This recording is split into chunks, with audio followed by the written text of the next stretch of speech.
প্রিয় দর্শক, আপনাদেরকে আমন্ত্রণ জানাচ্ছি ঢাকা মহানগর উত্তর রূপনগর থানা 92 নং ওয়ার্ড কর্তৃক আয়োজিত আজকে ইফতার ও দোয়া মাহফিল অনুষ্ঠান দেখার জন্য।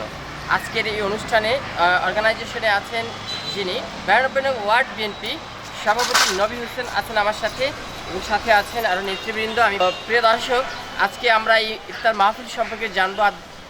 দুদিন পরে ঈদের আনন্দ, ঈদের ঠিক 2 দিন বা 3 দিন আগেই আজকে 17ই মার্চ 2026 ইফতার ও দোয়া মাহফিল। এই অনুষ্ঠানে প্রধান অতিথি থাকবেন যুব ও ক্রীড়া প্রতিমন্ত্রী আমিনুল হক সাহেব। ঢাকা 16 আসনের অভিভাবক আমিনুল হক সাহেবকে নিয়ে আজকে এই ইফতার আয়োজন। তো একটু জানতে চাই, এত স্বল্প সময়ে এত সুন্দর একটি এত বড় অ্যারেঞ্জমেন্ট কীভাবে করলেন? আমরা প্রতি বছরের ন্যায় 92 নং ওয়ার্ড বিএনপি এলাকার গণ্যমান্য ব্যক্তিবর্গ এবং বিএনপি এবং অঙ্গ সহযোগী সংগঠনের সকল নেতৃবৃন্দের সম্মানে যেই ইফতার আমরা ইফতার আয়োজন করি, তারই ধারাবাহিকতায় আজকে 2026 সালের 17ই মার্চ আমরা মাননীয় যুব ও ক্রীড়া প্রতিমন্ত্রী, ঢাকা 16 আসনের অভিভাবক, মানবতার ফেরিওয়ালা জনাব আমিনুল হক সাহেবকে প্রধান অতিথি করে আজকে আমরা এই ইফতার আয়োজন করেছি।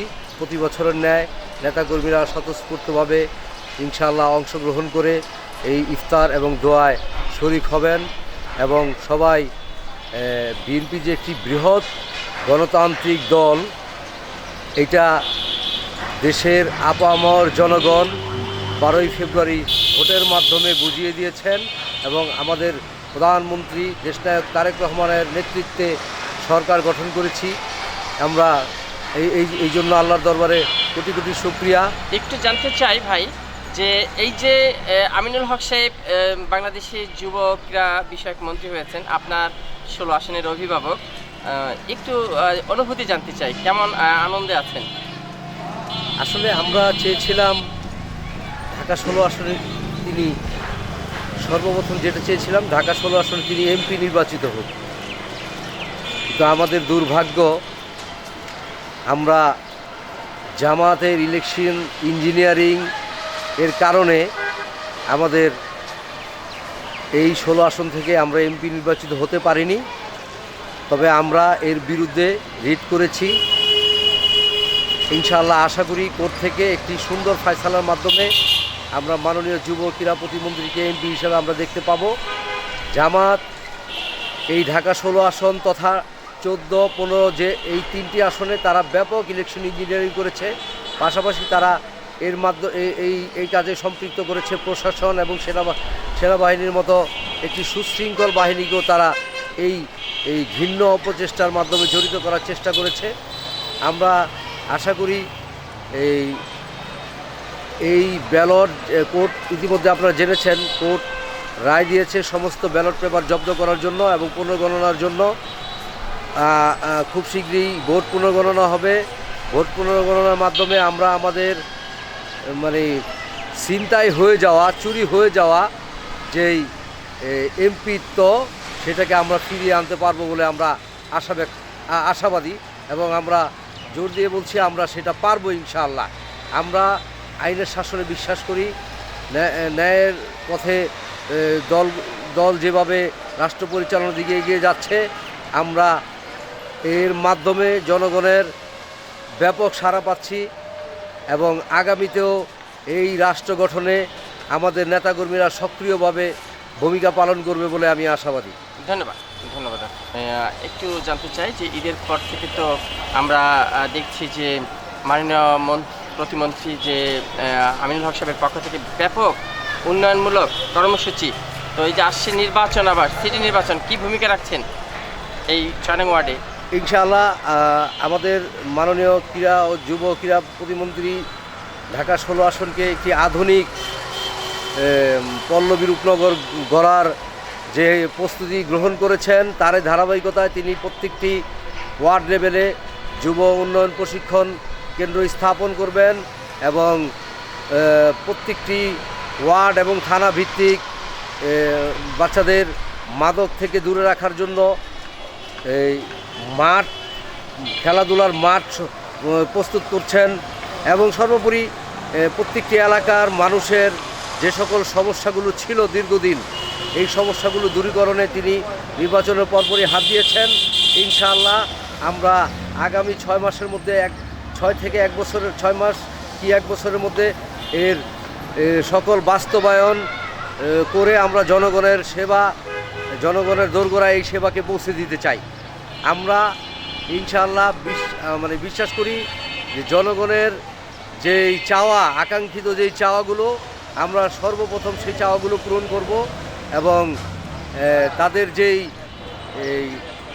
আমিনুল হক সাহেবের কাছে যেই আবদারগুলো ছিল নির্বাচনের আগে বিভিন্ন উঠান বৈঠকে, মানুষ এলাকা ভিত্তিক যে উঠান বৈঠকগুলো ছিল সেখানে মানুষ যেই বিভিন্ন সমস্যাগুলোর কথা তুলে ধরেছেন, সেই সমস্যাগুলো আমরা খুব শীঘ্রই সমাধান করার চেষ্টা করব। ইতিমধ্যে আমরা বিভিন্ন এলাকায় যেখানে পানির পাম্প নাই সেখানে পানির পাম্প করার জন্য করেছি, জায়গা নির্ধারণ করেছি। যেখানে খেলার মাঠ নাই সেখানে খেলার মাঠ করার জন্য খেলার মাঠ প্রস্তুত করার জন্য চেষ্টা চালিয়ে যাচ্ছি। পাশাপাশি আমরা আমাদের মাননীয় মন্ত্রী মহোদয় বলেছেন ঢাকা 16 আসনে একটি মেডিকেল কলেজ প্রতিষ্ঠা করবেন, সেই জন্য আমরা ইতিমধ্যে জোর চেষ্টা চালাচ্ছি। যেখানেই আমরা একটি জায়গা ভালো একটি জায়গা পাবো, সেখানেই মাননীয় মন্ত্রী মহোদয় সেখানেই একটি মেডিকেল কলেজ করার জন্য তিনি মাননীয় প্রধানমন্ত্রী বরাবর যেই করেছেন, আমরা ইনশাআল্লাহ সেটাকে তৈরি করবো ইনশাআল্লাহ। ধন্যবাদ আপনাকে। আমি 92 নং ওয়ার্ড বিএনপির সভাপতি নবী হোসেন। আমি আমার রূপনগর থানা বিএনপি অঙ্গ সহযোগী সংগঠন সহ আমার 92 নং ওয়ার্ড বিএনপির সকল নেতৃবৃন্দকে আন্তরিক ধন্যবাদ এবং অগ্রিম পবিত্র ঈদের শুভেচ্ছা জানিয়ে আমি আমার বক্তব্য এখানেই শেষ করছি। ধন্যবাদ সকলকে। ধন্যবাদ আপনাকে। প্রিয় দর্শক, পুরো ইফতার মাহফিল জুড়ে থাকবেন আমাদের সাথে। আমি ছিলাম আপনাদের সাথে শাহ আলম সম্রাট, রিপোর্টার MCB টিভি। গণপ্রজাতন্ত্রী বাংলাদেশ সরকারের যুব ও ক্রীড়া বিষয়ক প্রতিমন্ত্রী ও ঢাকা 16 আসন অভিভাবক আমিনুল হক ইফতার করলেন রূপনগর থানা 92 নং ওয়ার্ড বিএনপি কর্তৃক আয়োজিত ইফতার মাহফিল অনুষ্ঠানে। রূপনগর থানার 92 নং ওয়ার্ড বিএনপির সভাপতি নবী হোসেন সভাপতিত্বে এই অনুষ্ঠানটি অনুষ্ঠিত হলো। উক্ত অনুষ্ঠানে প্রধান অতিথির আসনে যুব ও ক্রীড়া প্রতিমন্ত্রী আমিনুল হক অংশগ্রহণ করে সকলকে আনন্দ ও উৎসাহিত করলেন। এ সময় বিশেষ অতিথির আসনে ছিলেন ঢাকা মহানগর উত্তর বিএনপির যুগ্ম আহ্বায়ক 6 নং ওয়ার্ড সমাজ সেবক মাহবুব আলম মন্টু, ছিলেন ঢাকা মহানগর উত্তর রূপনগর থানা বিএনপি সিনিয়র যুগ্ম আহ্বায়ক ইঞ্জিনিয়ার মজিবুল হক ও ইস্টার্ন হাউজিং ও রূপনগর বিভিন্ন ইউনিট ওয়ার্ড পর্যায়ের নেতৃবৃন্দ উপস্থিত ছিলেন। আমি ছিলাম আপনাদের সাথে শাহ আলম সম্রাট, রিপোর্টার MCB টিভি।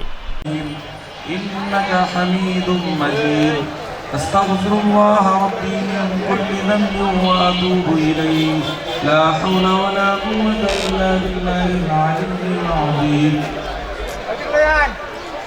সবাই মোনাজাতে শুরু করি اللهم آمين ربنا ظلمنا أنفسنا وإن لم تغفر لنا وترحمنا لنكونن من الخاسرين رب ارحمهما كما ربياني صغيرا رب ارحمهما كما ربياني صغيرا اللهم اغفر لحينا وميتنا وشهيدنا وغائبنا وصغيرنا وكبيرنا وذكرنا وانثانا اللهم من احييته منا فاحيه على الاسلام ومن توفيته منا فتوفه على الايمان يا رب العالمين يا رب المساكين আমরা প্রতিবার গুনাহগার বান্দা আল্লাহ পবিত্র ইফতারের পূর্ব মুহূর্তে আল্লাহ শাহিদ